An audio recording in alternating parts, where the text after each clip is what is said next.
샬롬 할렐루야. 이사야서 60장 1절에서 3절이요.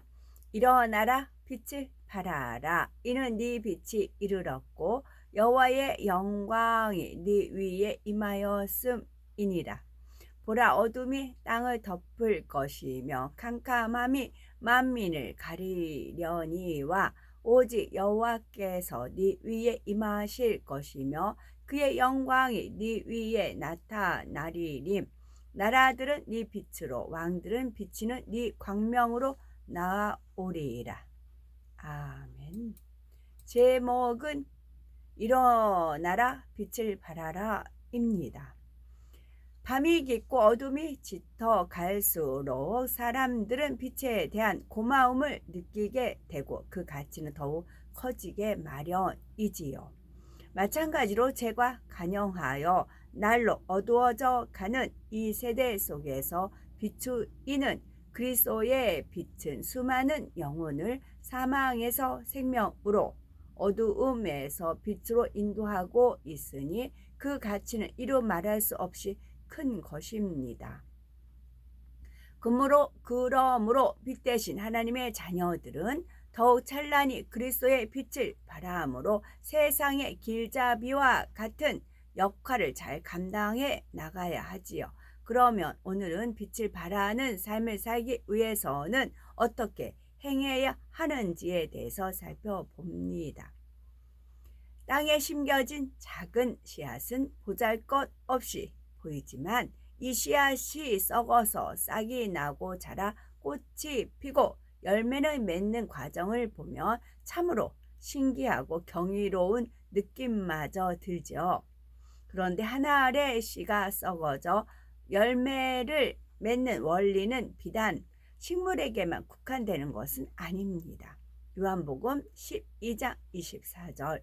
한 알의 밀이 땅에 떨어져 죽지 아니하면 한 알 그대로 있고 죽으면 많은 열매를 맺느니라 말씀하신 대로 사람 또한 주님 안에서 죽어질 때 풍성한 열매를 내는 것을 볼 수가 있지요. 즉 자신의 육을 죽이고 온전히 영으로 새롭게 태어났을 때 이를 통해 하나님의 창조의 역사가 나타난다는 것입니다. 따라서 빌립보서 4장 13절 내게 능력 주시는 자 안에서 내가 모든 것을 할 수 있느니라 말씀하신 대로 하나님의 자녀들은 주 안에서 모든 것을 할 수 있으며 하나님의 말씀을 믿고 행하는 사람은 누구나 만방의 빛을 발하는 복된 삶을 살 수가 있는 것입니다. 베드로는 본래 평범한 어부였지만 예수님과 함께 동행하며 큰 권능을 받아 빛된 삶을 살았죠. 하루는 예수님께서 베드로와 안드레에게 오셔서 나를 따라 오너라, 내가 너희로 사람을 낚는 어부가 되게 하리라 하시자 그 말씀을 듣고 곧 그물을 버려두고 예수님을 쫓았습니다. 생계수단이었던 그물을 버리고 예수님을 따랐다는 것은 그 제자로 부름받은 순간부터 세상에 대한 모든 미련을 버렸다는 것을 뜻하지요.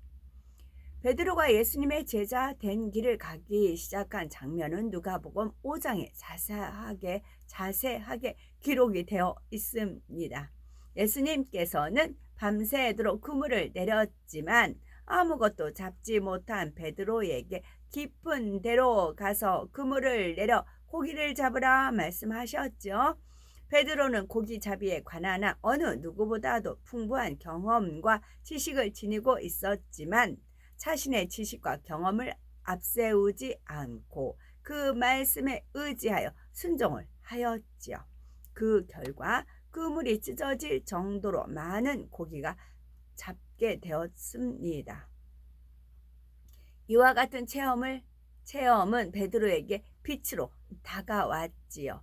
자신의 지식과 이론과 경험을 뛰어넘는 예수님의 놀라운 능력 앞에 자신의 모든 어두움이 드러남을 느낀 베드로는 그 앞에 엎드려 주여 나를 떠나소서 나는 죄인이로소이다 고백하였지요. 그러자 예수님께서 무서워 말라. 이제후로는 네가 사람을 취하리라 하시니 이에 베드로는 자신의 모든 것을 버려둔 채 예수님을 쫓았습니다.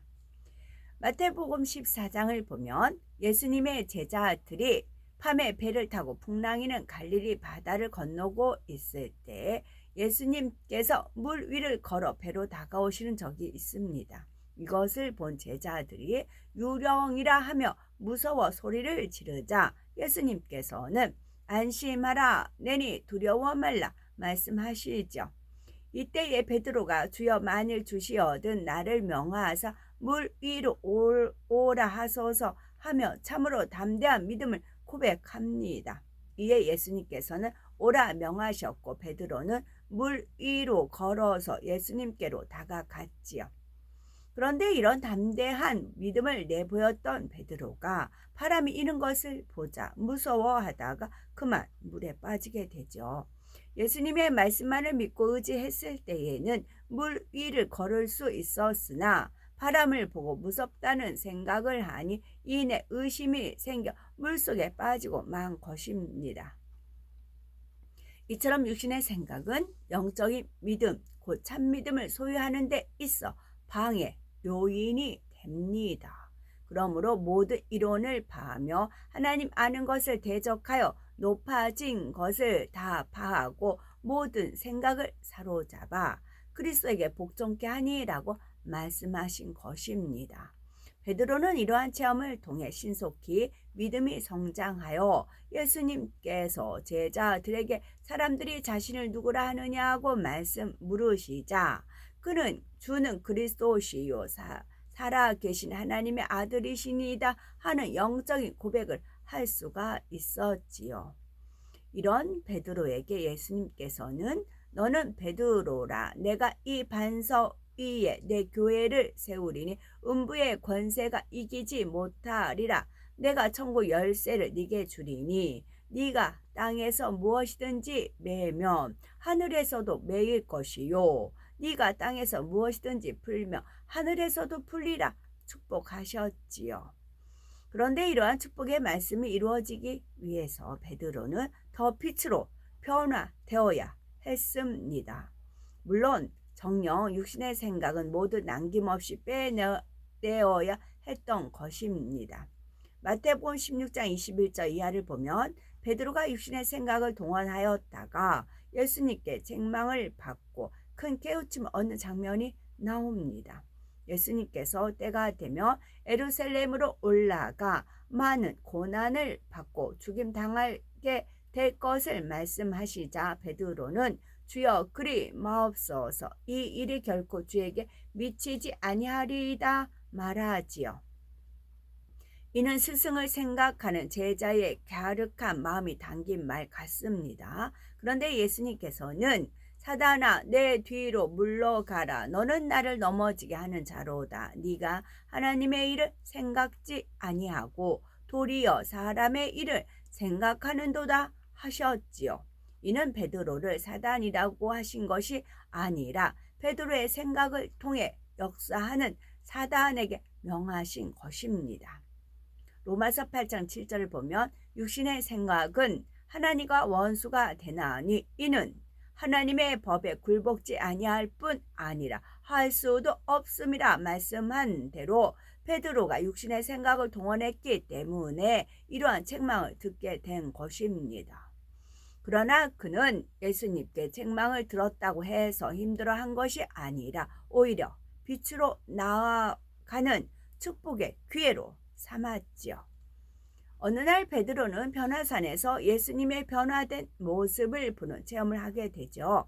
마태복음 17장 2절에서 5절을 보면 저희 앞에서 병형되사 그 얼굴이 해같이 빛나며 옷이 빛과 같이 이어졌더라.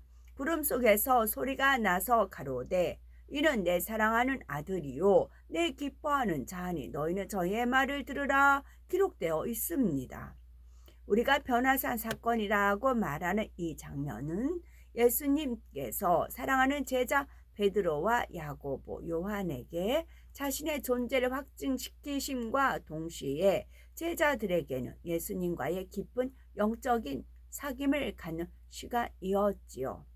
베드로는 사람으로서는 상상할 수도 없는 이러한 영적인 체험을 통해 한층 더 신속히 변화되어 예수님의 말씀에 무조건 따를 수 있는 온전한 순종을 이루어 나갈 수 있었던 것입니다.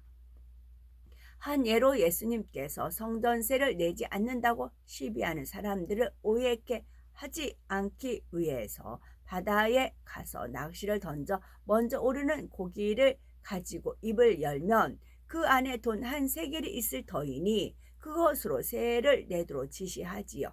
베드로는 바로 이러한 말씀에도 능히 순종할 수 있는 믿음이 되어 있었던 것입니다. 믿음과 순종의 차원에 들어간 베드로는 한 사건을 통해 자신의 의의가 얼마나 헛된 것인지를 깨닫고 이를 깨뜨리는 체험을 하게 됩니다. 예수님께서 잡히시던 날 밤 예수님께서는 제자들을 향해 오늘 밤에 너희가 다 나를 버리리라 말씀하시죠. 이에 베드로는 다 주를 버릴지언정 나는 언제든지 버리지 않겠나이다 당당히 고백하지만 막상 예수님께서 잡히시고 다른 제자들이 다 도망하자 그 역시 두려워 예수님을 모른다고 3번이나 부인하고 말죠. 만약 베드로가 예수님의 말씀을 온전히 신뢰하였다면 예수님의 말씀에 귀를 기울여 듣고는 더 깨어 있었을 것입니다. 자신이 예수님의 도움 없이는 아무것도 할 수 없는 존재임을 인정하고 예수님의 말씀에 전적으로 의지했다면 시험이 닥쳐오는 순간 이길 수 있었다는 거지요. 이처럼 자기 보기에 의라는 것은 결국은 자신의 유의 앞에서는 변할 수 있습니다. 자기 보기에 의라는 것은 결국은 자신의 유익 앞에서는 변하는 겁니다. 그러나 진정 하나님의 말씀을 100% 믿고 순종해 나갈 때 그 안에서 하나님 보시기에 의를 이룰 수 있고 이러한 의는 변하지 않는 것입니다. 베드로는 이 체험을 통해 예수님의 도움 없이는 아무것도 할 수 없다는 깨달음을 얻을 수가 있었지요. 또한 자신을 철저히 깨뜨림으로 후일에 주님의 능력만을 의지하여 하나님의 큰 영광을 나타낼 수가 있었던 것입니다. 예수님께서 십자가상에서 돌아가시고 부활 승천하신 후 약속하신 성령이 임하게 되는데 성령을 받은 베드로는 마침내 하나님의 영광을 나타내기 시작합니다. 놀라운 말씀의 권세가 따랐고 기사와 표정을 행하였던 것이지요. 사도행전 5장 15절을 보면 심지어 병든 사람을 메고 거리에 나가 침대와 요 위에 누이고 베드로가 지날 때에 혹 그 그림자라도 네게 덮일까 바라고 말씀할 정도로 큰 권능이 따랐던 것입니다. 그러면 베드로를 통해 영광을 나타내신 것처럼 하나님께서 우리에게 일어나라 빛을 발하라 하시는 이유는 무엇일까요? 현 세대는 어두움이 땅을 덮고 캄캄함이 만민을 가리우고 있는 마지막 때이기 때문입니다. 마태복음 24장 12절 불법이 성함으로 많은 사람의 사랑이 식어지리라 말씀한 대로 사랑이 식어진 세대가 되었으며 민족이 민족을 나라가 나라를 대적하여 일어나겠고 처처에 기근과 지진이 있으리니 이 모든 것이 재난의 시작이니라 말씀하신 대로 세계 곳곳에서 일어나고 있는 일들이 마지막 때가 임박했음을 잘 보여주고 있습니다. 바로 이러한 때이기에 빛이 더욱 필요한 것이요 확실한 권세와 능력이 따르는 빛의 갑옷을 입은 빛의 자녀들이 있어야 하는 것입니다. 그러므로 우리 자신을 온전히 진리로 일구어 나감으로 세계 만방에 하나님의 영광을 찬란히 비추는 빛의 자녀로 나와야 되겠고 그리하여 가는 곳마다 어두움을 물리치고 하나님의 역사를 나타내어 하나님께 영광 돌리는 우리가 되어야 되겠죠. 아멘.